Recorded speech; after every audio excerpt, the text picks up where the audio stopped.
ముందుగాల అది అన్నట్టు మర్చిపోతున్నా. 10వ తరగతి పోరగాళ్లకు పరీక్షలు సురువైనాయి.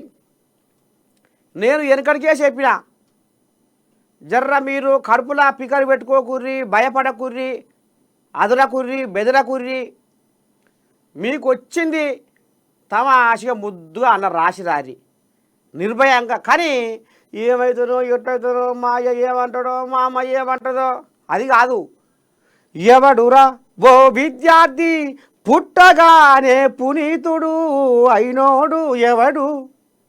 ఎవడురా ఓ విద్యార్థి ఓట మెరుగని మనిషి ఎన్నడు మహనీయుడే కాలేడు.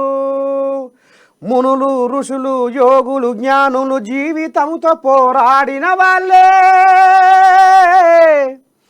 ఎందుకురా కాసింత చింతకే ఇంతలో అంతగా చితికిపోతావు.